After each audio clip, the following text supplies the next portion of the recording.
All right, folks, welcome back. You listen to Kevin Jackson of the Black Spirit Radio Show.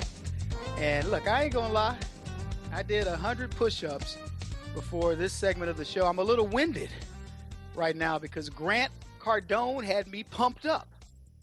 It took me 14 sets to get out all those 100, but Grant's gonna help me with that today. Grant Cardone is the author of multiple books, best-selling author, New York Times. His latest book is called The 10X Rule. He wrote, If You're Not First, You're Last, which unfortunately means I can't publish Second is for Suckers. He wrote Sell or Be Sold, which certainly got my attention, being black and having that kind of slavery thing in my background. But I want to welcome New York Times bestselling author, frequent Fox Business guest, executive producer, and star of Turnaround King, a TV program created around Grant's motivating, solution-oriented business coaching. Grant, how's it going, buddy? Good, man. Good. I was just, I wanted to say you got this TV face and this perfect radio voice. Oh, man. I don't know who on my staff I got to pay, who do I have to pay now for you to come on and say something No. nice? I came up with that myself, man. It is what it is. Well, thanks a lot. So let me start by asking you this, Grant.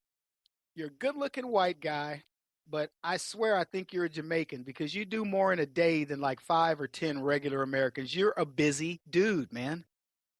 Well, I tried the other way. I tried just hanging out and relaxing, and it just doesn't work. I mean, you just get run over by problems in the economy, and whatever the agenda is of the government, it abuses the people that don't perform at the highest levels. I think, if I have one message for people today, it's to look, the middle class has been abused for the last 25 years, and the only solution is to get out of the middle class.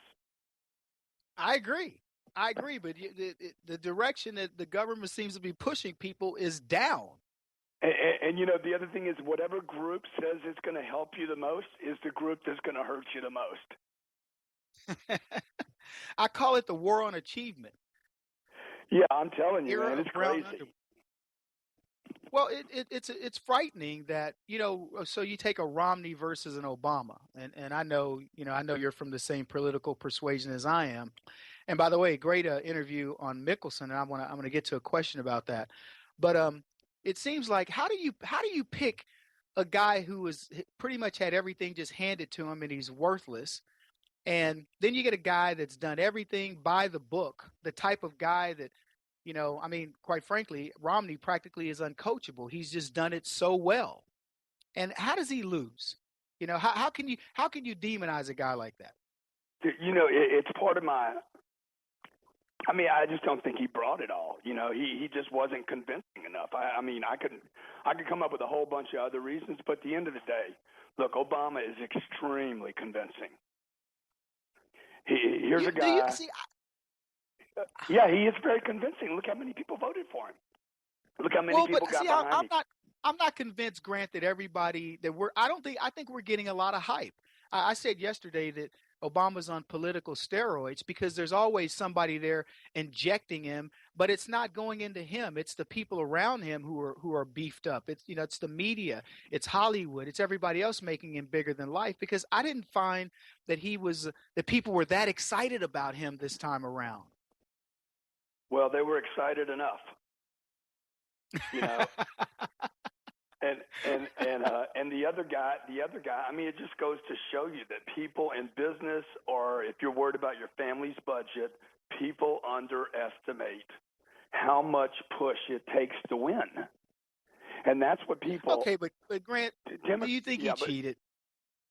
Oh, I don't know. Don't even care. Do you think really. Obama cheated? I just know this: whether you're a Democrat or you're a Republican, we're in an economy now. Both parties. Even those that don't vote, look, you are in an America now that is a new economy where businesses are making money, yet the economy is contracting. That's going to affect every family. However you vote, it's going to continue to affect families in this country. I don't know if Mitt could make a difference. I know Obama will not make a difference to the economy. It's going to be the individual that stands up and figures out what he can do and what he must do now to take care of his family and his company and his future. Okay, well, my And listeners are not inherently lazy, but let me ask you this question. Do you believe that an overwhelming number of Americans are now just pretty much genetically lazy?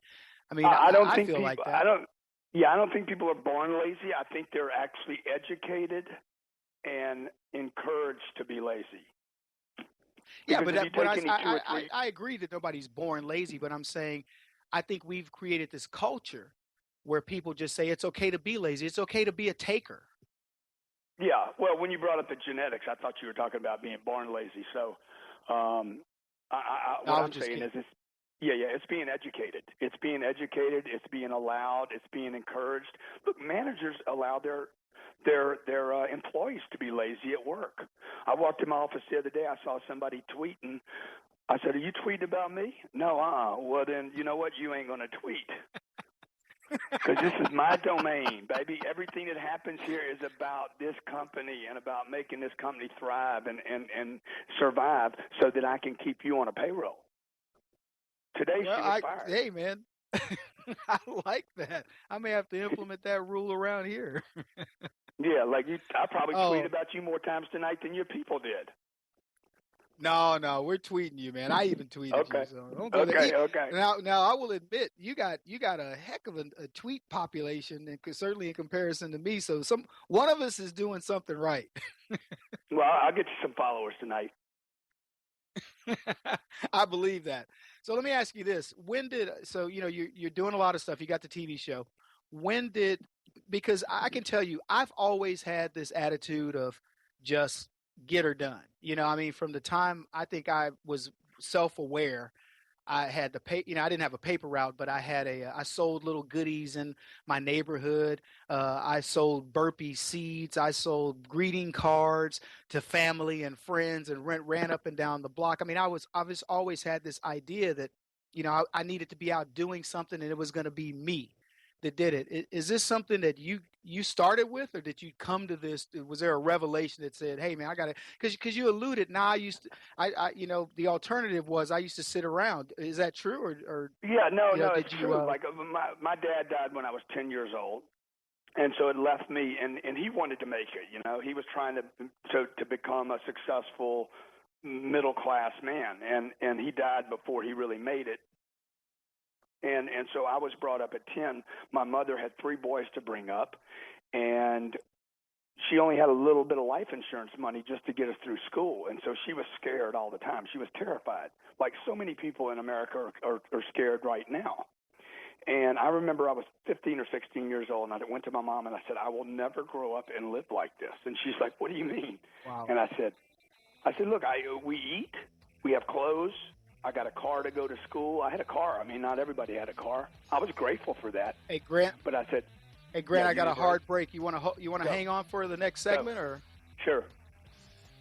Oh, I appreciate that. Okay, hey, folks, we're listening to Grant Cardone. We'll be right back. I got to take a hard break here. You're listening to Kevin Jackson of the Black Sphere. All right, folks, I'm Kevin Jackson, and my guest is Grant Cardone. That's grantcardone.com. Grant is who Tony Robbins wants to be when he grows up. What a story. Grant, welcome back. Thank you, sir. Thank you. Appreciate you being on the show. So you were talking about your dad passed away when you were 10, and that had to be pretty traumatic. Yeah, and it just left me in a place where we were that grateful middle class, where every time you get a meal, you got to be grateful. Every time you do anything or spend any money, it's like, be grateful. There's other people that don't have anything. There was this scarcity served with every meal. I think you know what I'm talking about. Absolutely. Sure. And so when I grew up, it was a mission since I've been 15 or 16 years old. One day I'm going to get in a position where I have enough money and enough success that I can actually help people. And I can take some chances with people, situations, companies that I can do something. And because I was looking for mentorship when I was 10, I was looking for somebody to help me, and it wasn't there. So, that's just been a drive for me, and I knew if I was going to do it, there was no dad there to do it for me. My mom had her hands full, and that's kind of how I've been operating the last 35 years or so. Yeah, wow. Well, I didn't lose my dad. My dad was a resident of San Quentin, and I got raised by my grandparents. But I can understand the story because, in effect, I did lose my father. He wasn't there. Sure. You know what I mean? Right. Well, let me ask you this. Yeah. What do you think is the biggest mistake that people make in assessing themselves? Because my career was built in sales as well. And I remember meeting salespeople that I would be like, dude, you're not selling. They were selling memory when it was first coming out, and every computer had to have it, and it was on allocation, and they thought they were salespeople. And I was like, you're not selling. You're pretty much just determining who gets how much. Yeah, right. I think the biggest mistake is that people underestimate their abilities. People. If you ask somebody, hey, how much is a lot of money? You're going to probably hear $1 million is the first answer. Well, that answer, first of all, I never trust a round number ever. I assume that number was given to them by somebody else. Okay. It's like, okay, I need $1 million. But see, I think people just underestimate what they're capable of doing. And I see that in America today, that people are just kind of settling for whatever job, wherever they work, whatever the income is, how much money they save. And we can do so much more than we're doing as individuals. Well, what's funny to me is that, and I'm going to speak for black folks because, I'm authentically black and I get to do that. But it amazes me that people see government jobs as, they're like, they see that as security. When you talk to black folks, and I don't know if you're aware of this, but the post office is the number one employer of blacks in America. And I didn't know that. I mean, yeah. And so I'll talk to my postal, lady. She's a very friendly lady. And they lose a lot of money too, man. What's that? They lose a lot of money too. No kidding. But they see it as a secure thing, like getting on at the post office is like the creme de la creme in black culture. I'm like, so you don't see owning your own business. You don't see, having control of your own time and the potential to make unlimited money is the way to go. And not that life is driven on money, but just I remember when I got into business, I said, I wanted my family to be able to travel with me. I wanted to be able to play with my son, take him to lunch. I wanted to be able to go to his school and be an active dad and things like that with all my kids. I wanted the freedom. And I knew that tying myself down to a regular job would not allow that. And to me, it seems like nobody even sees that as an alternative. Well, I guess that makes it good for those of us who do. I mean, this last election, when I saw so many people vote the way they did, other people were flabbergasted by it. I was like, look, man, don't you just see? These people are spectators. Well, let them sit in the bleachers. Let them sit in the bleachers. Let them get as comfortable as they want with their bleacher pay, buying the tickets, watching the show, and the rest of the awake and aware go out on the field and create the life you want, the business you want, put the money away that you're going to need, because it is going to be about money before this is over with. You're going to need money to survive. But I mean, granted, it's almost like I feel like we're suckers for going out there, doing everything this particular way. Hey, look, I only got a minute. I want to make sure we get the books plugged. You've got the 10X rule. Give me a quick synopsis of that. And of course, I want everybody to go to grantcardone.com and on Twitter @GrantCardone. Yeah, everybody should get the 10X rule. That's a great book to start with. Well, I'm definitely gonna keep pumping it up. I'm gonna put it on my website. Grant, can't thank you enough for being here, man. We got to keep in touch because I know I need some coaching, man. You need to pump me up, bro. You got it, baby. You got it. Thanks a lot. All right. You take care, man.